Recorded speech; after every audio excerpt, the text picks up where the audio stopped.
ইসলামী যুব আন্দোলন মাদারীপুর জেলা শাখা কর্তৃক আয়োজিত আজকের সম্মেলনের সম্মানিত সভাপতি শ্রদ্ধাভাজন ওলামায়ে কেরাম, সকল স্তরের ইসলাম প্রিয় দেশপ্রেমিক ভাইয়েরা আমার,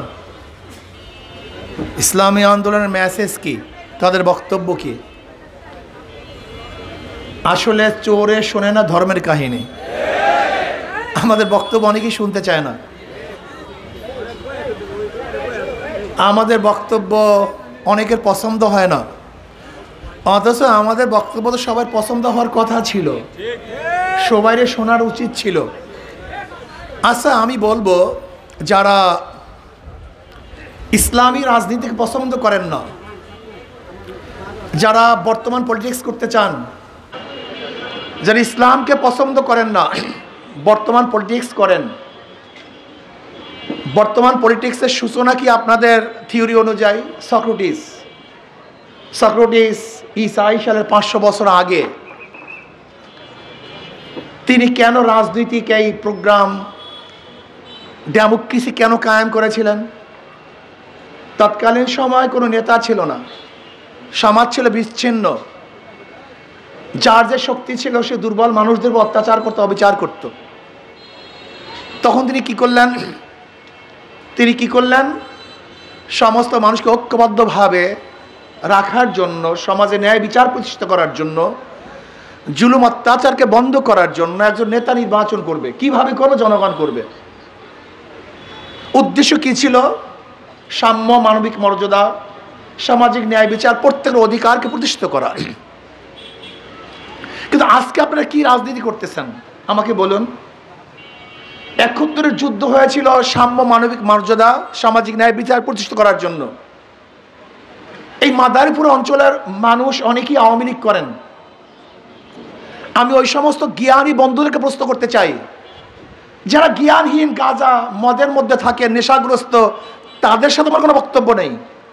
কিন্তু যারা জ্ঞানী, যাদের বুদ্ধি আছে, ৭১-এর ভূমিকা কি ছিল, স্লোগান কি ছিল? সাম্য, মানবিক মর্যাদা, সামাজিক ন্যায় বিচার। আচ্ছা, ৭১-এর যুদ্ধ হলো কেন? এর কারণটা কি ছিল? স্বাধীনতার যুদ্ধের স্লোগান কেন আসছিল? পাকিস্তানিরা ভোটের মর্যাদা রক্ষা করতে পারেনি। আওয়ামী লীগ সংখ্যাগরিষ্ঠ ভোট পেয়েছিলেন। উভয় পাকিস্তানের, পশ্চিম পাকিস্তান, পূর্ব পাকিস্তানের প্রাইম মিনিস্টার হবেন শেখ সাহেব, এইটাই যুক্তি ছিল। কিন্তু পাকিস্তান, পশ্চিম পাকিস্তানিরা ভোটের মর্যাদা রক্ষা করতে পারে নাই।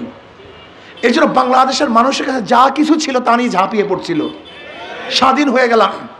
কিন্তু আমার প্রশ্ন হলো এই, শেখ সাহেব ক্ষমতায় বসে প্রেসিডেন্ট হওয়ার পরে ৭২-এর সংবিধান রচিত হয়েছিল। সংবিধান রচনা করার 3 মাস পরে 1973 সনে একটা নির্বাচন হয়েছিল।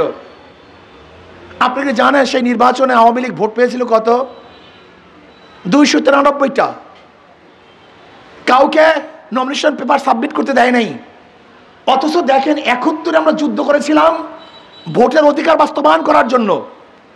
যদি ওই সময় শেখ সাহেবকে প্রাইম মিনিস্টার বানানো হতো পাকিস্তানের, তাহলে কি স্বাধীনতা আন্দোলন হইতো? হ্যাঁ, জীবনও হইতো না। সে তো পশ্চিম পাকিস্তান, পূর্ব পাকিস্তানের, উভয় পাকিস্তানের প্রেসিডেন্ট বা প্রাইম মিনিস্টার হবে। সংখ্যাগরিষ্ঠ ভোট পেয়েছেন 260-এর উপরে। যেহেতু তিনি প্রধানমন্ত্রী হবেন, প্রাইম মিনিস্টার হবেন বা প্রেসিডেন্ট হবেন, পশ্চিম পাকিস্তানিরা ভোটের অধিকার বাস্তবায়ন না করার কারণে, সম্মান না করার কারণে, ইজ্জত না দেখার কারণে আমাদের যাহা কিছু ছিল খালি হাতে আমরা ঝাঁপিয়ে পড়েছিলাম। অথচ সেই 73 সনে যে নির্বাচন হয়েছিল, সেই নির্বাচনে একই আওয়ামী লীগ করছে, কাউকে নমিনেশন সাবমিট করতে দেয় নাই। জোরপূর্বকভাবে তারা সমস্ত সিটগুলি নিয়েছিল। এই যে মুস্তাক সাহেবকে নির্বাচিত কিভাবে করেছিল আপনারা জানেন? সে দাউদকান্দির থেকে হেলিকপ্টারে ভোট নিয়ে এসে তারপর তাকে পাশ করছে। এই শেখ সাহেব কি মানি? যে ভোটের অধিকারের জন্য আমরা আন্দোলন করেছিলাম, ক্ষমতায় বসার পরই তারা ভোটের অধিকারকে জবাই দিচ্ছে। যে সাম্যতার জন্য আন্দোলন করেছিলাম, সেই সাম্যতাকে জবাই দিছে কিভাবে? আপনাকে জানেন স্বাধীনতার পরে সবচেয়ে বেশি খুনাখুনি মারামারি হয়েছে কাদের সাথে? জাসদের সাথে, আওয়ামী লীগের সাথে। এই জাসদের সাথে আওয়ামী লীগের সাথে মারামারি হয়েছিল। সিরাজ শিকদার সাহেব ছিলেন স্বাধীনতার পক্ষের লোক, তাকে কে হত্যা করেছে? এমনকি জাসদের প্রায় ৩৭,০০০ মানুষ খুন হয়েছে। ৩৭,০০০ মানুষ খুন হয়েছিল। আওয়ামী লীগের প্রায় ৩৫,০০০ মানুষ খুন হয়েছিল। অথচ যে সাম্য অধিকার বাস্তবায়নের জন্য সবাই একত্রিতভাবে আন্দোলন করেছিলাম, ক্ষমতায় যাওয়ার পরে একদল আরেক দলকে খুন করা শুরু করে দিয়েছে। সব বাদ দেন আগের কথা। এই যে আমরা ২০২৪ জুলাই আগস্টে বিপ্লব করলাম, সেই বিপ্লবের স্লোগান কি ছিল? বৈষম্য বিরোধী আন্দোলন। বৈষম্য বিরোধী আন্দোলন। ছাত্র জনতা আন্দোলন কেন করেছিল? ওয়ালে ওয়ালে খাম্বায় খাম্বায় লেখা আছে, আমরা এইটা চাই, ওইটা চাই, সাম্যতা চাই, দেশকে মেরামত করতে চাই, গঠন করতে চাই, অধিকার চাই, নাকি ভাই? আচ্ছা দেখেন তো, গোটা বাংলাদেশ কোনো ওয়ালে বা কোনো খাম্বার মধ্যে আন্দোলনকারীকে এই স্লোগান দিছিল, আমরা ভালো একটা নির্বাচন চাই? আমাকে দেখান তো, একটা লিখুনি দেখান। দেখেন, যেখানে দেশ মেরামত করার জন্য ছাত্ররা আন্দোলন করেছিল, নির্বাচনের কোনো কথাই কেউ লেখে নাই। সেখানে শুধু নির্বাচন, শুধু নির্বাচন, শুধু নির্বাচন, সংস্কারের খবর নাই, শুধু নির্বাচন। নির্বাচন কি বিগত দিন হয় নাই? ৭০ নির্বাচন হয় নাই? ৭৩ নির্বাচন হয় নাই? এদেশে ৮১ কি নির্বাচন হয় নাই? এদেশে ৯১ নির্বাচন হয় নাই? এদেশের ১৯৯৬ সালে নির্বাচন হয় নাই? ২০০১ নির্বাচন হয় নাই? ২০১৪ নির্বাচন, ১৪ নির্বাচন হয় নাই? ২০১৮ নির্বাচন হয়েছে, ২০২৪ নির্বাচন হয়েছে। এদেশে বারবার নির্বাচন হয়েছিল। বহু দলের শাসন আমরা দেখেছি। আমরা মুসলিম লীগের শাসন দেখেছি, আমরা আওয়ামী লীগের শাসন দেখেছি, আমরা জিয়াউর রহমানের শাসন দেখেছি, আমরা এরশাদের শাসন দেখেছি, আমরা খালেদা জিয়ার শাসন দেখেছি, আমরা মনস্কন্যা শেখ হাসিনার শাসন দেখেছি। কিন্তু মানুষের ভাগ্যের পরিবর্তন দেখি নেই, শান্তি দেখি নাই। প্রিয় ভাইরা, আমার জ্ঞানী বন্ধুরা, আমি বুঝতেই পারি না মানুষ এরকম কেন, এদের মাথার পচন ধরছে কেন? আজকে জুলাই বিপ্লবের পরে যারা মনে করছে আমরা ক্ষমতায় যাব, তাদের চরিত্রের অবস্থাটা কি? তাদের চাঁদাবাজির অবস্থাটা কি? গুন্ডামির অবস্থাটা কি? খুনের অবস্থাটা কি? আপনি কি দেখেছেন? যারা ক্ষমতায় যাবে ভাবছে, তজুমুদ্দিন স্বামীকে বেঁধে রেখে স্ত্রীকে ধর্ষণ করেছে। আপনি কি দেখেছেন সেই পাহাড়ি অঞ্চলে দলবদ্ধভাবে ছাত্ররা একটা ছাত্রীকে, পাহাড়ি মেয়েকে ধর্ষণ করেছে? আপনাকে দেখেছেন বাবা মেয়েকে বিবাহ দিবে না, শুধু এই দোষের কারণে বাবাকে হত্যা করেছে? আপনি কি দেখেছেন চাঁদা না দেওয়ার কারণে, শুধু চাঁদা না দেওয়ার কারণে কর্তৃত্ব প্রতিষ্ঠা করার জন্য নিজের দল লোকে আর এক ভাইকে পাথর মেরে হত্যা করেছে? ক্ষমতায় যেতে পারে নাই। আর্মি এখনো মাঠে, বেরাকে না, আর্মি মাঠে, পুলিশ মাঠে, বিজিবি মাঠে। তারা মাঠে থাকা সত্ত্বেও যদি জনগণের এই অবস্থা হয়, চাঁদা দিতে হয়, আল্লাহ না করুক তারা যদি ক্ষমতায় যায়, কি ভাবছেনটা কি? হ্যাঁ, এখন শুধু ক্ষমতায় না, ক্ষমতায় যাবে ভাবছে। তাদের গুন্ডা সংখ্যা বেশি, কোনো সন্দেহ নাই। এতে হুমকি দেয়, দাঁত ফালাইয়া দেবো, মেরে ফেলবো, এইটা বন্ধ করে দেব, সেইটা বন্ধ করে দেব। এখনো ক্ষমতায় যায় নাই, ক্ষমতার ঘেরান পাইছে। তাতেই যদি অমুককে দাঁত ফালাইয়া দেবো, মেরে ফেলবো, তাড়াইয়া দেব, ধ্বংস করে ফেলবো, রাস্তা নামতে দেবো না, ক্ষমতায় গেলে অবস্থাটা কি হবে? এদেশের মানুষ তো থাকতেই পারবে না, তাদের গোলামি করতে হবে। এই গোলামি করার জন্য কি আমরা আন্দোলন করেছিলাম? না, স্বাধীনতার জন্য আন্দোলন করেছিলাম। স্বাধীনভাবে কথা বলবো, স্বাধীনভাবে হাঁটবো, স্বাধীনভাবে ব্যবসা করব, স্বাধীনভাবে চলাফেরা করব, বৈষম্য বলতে কিচ্ছু থাকবে না, এর জন্য আন্দোলন করেছিলাম। তাহলে মানি আন্দোলন এখনো শেষ হয়নি, যুদ্ধ এখনো শেষ হয় নাই, ঘরে ফেরার সময় এখনো আসে নাই। নহে সমাপ্ত কর্মমোদের অবকাশ করা বিশ্রামের। আজ অফিসগুলি ঘুষে ভরা। আজকে বাংলাদেশে মানুষ মুক্ত হয় নাই।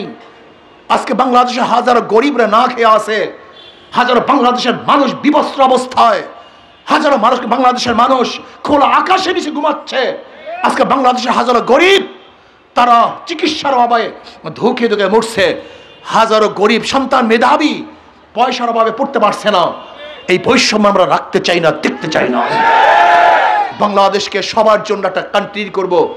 এখানে মুসলমান থাকবে, হিন্দু থাকবে, খ্রিস্টান থাকবে, বৌদ্ধ থাকবে, সমস্ত ধর্মের মানুষ স্বাধীনভাবে ধর্ম পালন করবে।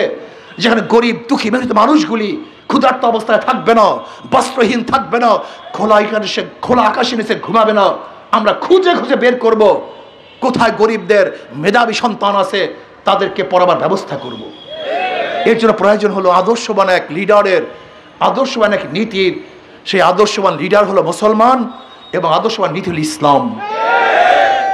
আমার কথা হলো এই, 2 নম্বর জমিতে 1 নম্বর ফসল হয় না, 2 নম্বর গাছে 1 নম্বর ফল হয় না, 2 নম্বর উস্তাদের কাছে 1 নম্বর ছাত্র হতে পারে না, 2 নম্বর নেতার কাছে দেশ কোনোদিন 1 নম্বর হতে পারে না।